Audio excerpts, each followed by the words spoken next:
Assalamualaikum warahmatullahi wabarakatuh. Halo anak-anak semua, apa kabar kalian semua hari ini?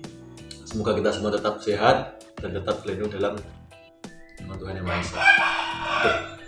Semoga juga pandemi COVID-19 ini cepat berakhir sehingga kita dapat bertemu dan belajar bersama di dalam kelas.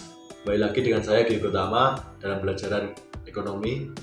Pada kesempatan hari ini saya akan menjelaskan materi tentang pasar input dan tenaga kerja. Namun sebelum ke materi, saya akan membacakan tujuan pembelajaran untuk materi kali ini. Yaitu satu, diharapkan kalian semua dapat mengerti apa arti pengertian dari pasar input, ciri-ciri pasar input, dan macam-macam pasar input. Serta kalian juga dapat memahami apa itu pengertian dari tenaga kerja dan penggolongan tenaga kerja. Langsung saja ke materi. Yang pertama yaitu pasar input. Pasar input adalah suatu pasar yang menyediakan faktor produksi. Faktor produksi tersebut terdiri atas tanah, tenaga kerja, modal, dan kewirausahaan. Dalam pasar input, harga faktor produksi dapat ditentukan melalui interaksi antara permintaan dan penawaran terhadap faktor produksi. Dan pada pasar input juga penyedia faktor produksi tersebut adalah rumah tangga konsumen, sedangkan rumah tangga produsen itu pengguna faktor produksi. Yang selanjutnya, yang kedua yaitu ciri-ciri tentang pasar input.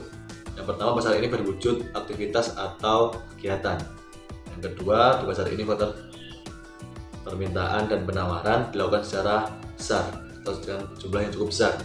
Yang ketiga yaitu jumlah permintaan dan penawaran yang dilakukan di pasar input ini sesuai dengan faktor produksi yang dibutuhkan atau jumlah produksi yang dibutuhkan.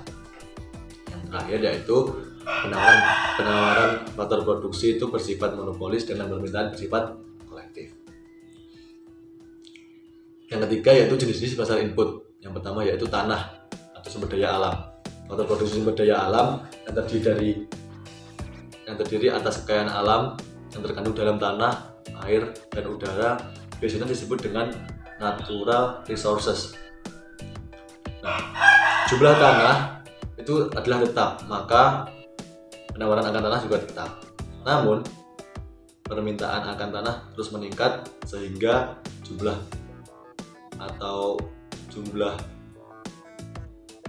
permintaan akan tanah juga meningkat sehingga harga tanah tersebut menjadi naik.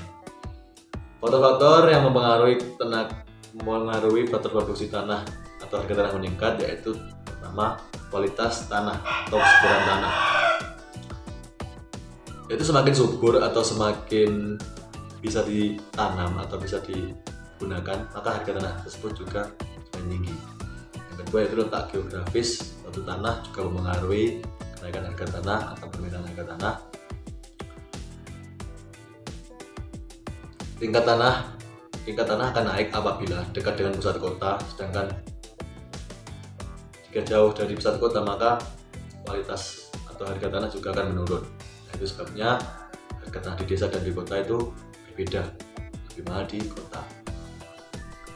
Untuk selanjutnya itu banyaknya permintaan tanah untuk bangunan perumahan, pabrik, dan perkebunan itu juga menjadi salah satu faktor tingginya atau naiknya harga tanah.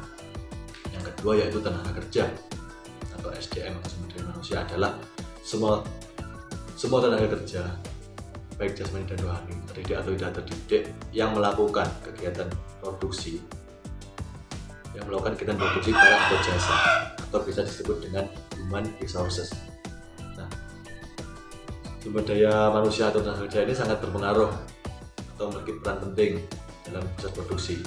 Itu semakin kualitasnya sumber daya manusia, maka juga semakin berkualitasnya produk yang dihasilkan. Oleh karena itu, permintaan akan faktor produksi tenaga kerja itu juga hampir sama dengan faktor produksi sumber daya alam atau tanah.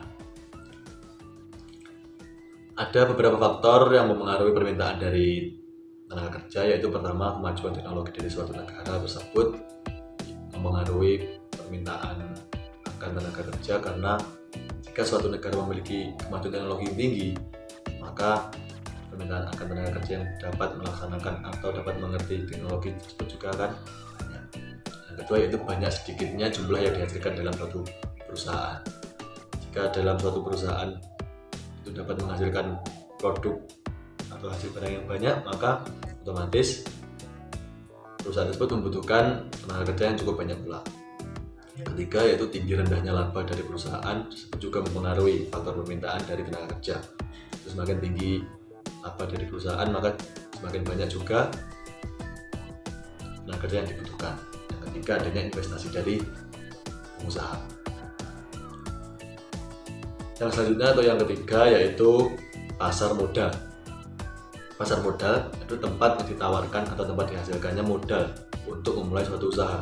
Nah, modal tersebut bukan hanya berupa uang, modal tersebut juga berupa barang, baik mesin maupun alat-alat yang lain yang dapat mendukung proses produksi suatu perusahaan. Nah, untuk modal uang bisa didapatkan dari tabungan, dari pinjaman, dan investasi yang diperoleh dari bank untuk dari pinjaman. Tabungan juga biasanya dari pemilik usaha tersebut menabung, lalu tabungannya itu digunakan untuk membuka usaha. Yang keempat untuk jenis-jenis dari pasar input yaitu pasar kewirausahaan atau orang-orang yang berkecimpung atau orang-orang yang menjalankan suatu usaha sesuai dengan skill mereka.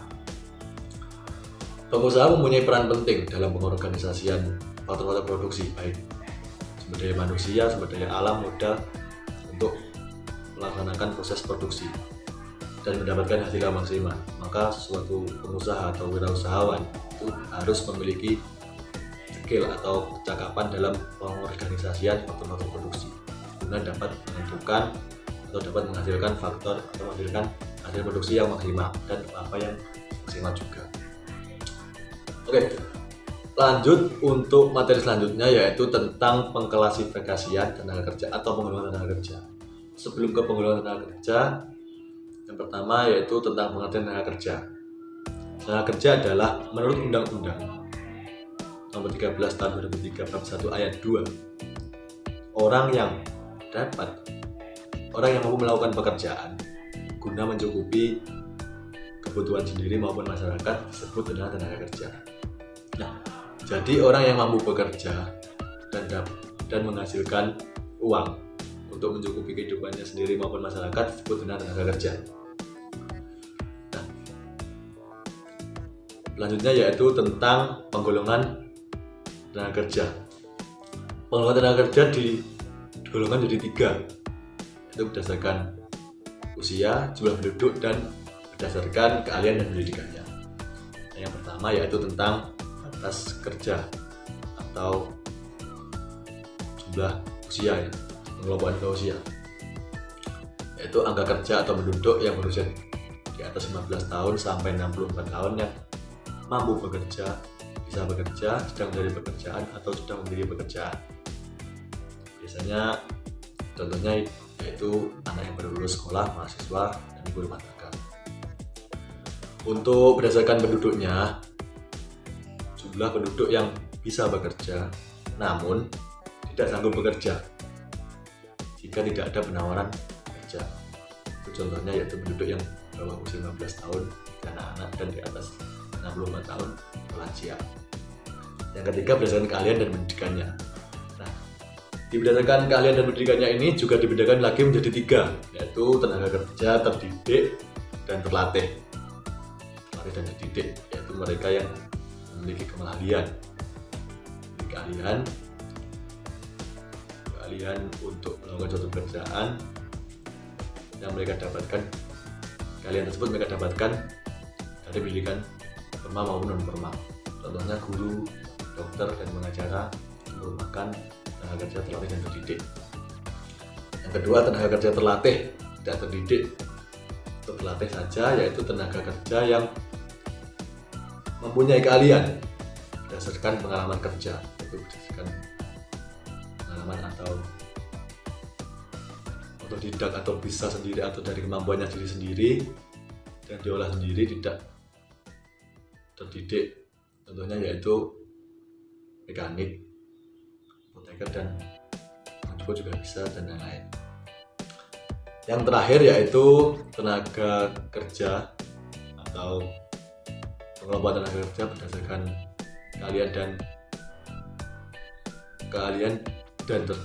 keahlian dan pendidikannya, yaitu tenaga kerja tidak terlatih dan tidak terdidik, yaitu mereka yang bekerja hanya menggunakan tenaganya. Biasanya contohnya seperti angkut, di bangunan, dan lain-lain. Nah, untuk materinya tadi yang Bapak sampaikan mengenai pasar input. Untuk rangkuman dari materi yang Bapak sampaikan ini, yaitu pertama, pasar input.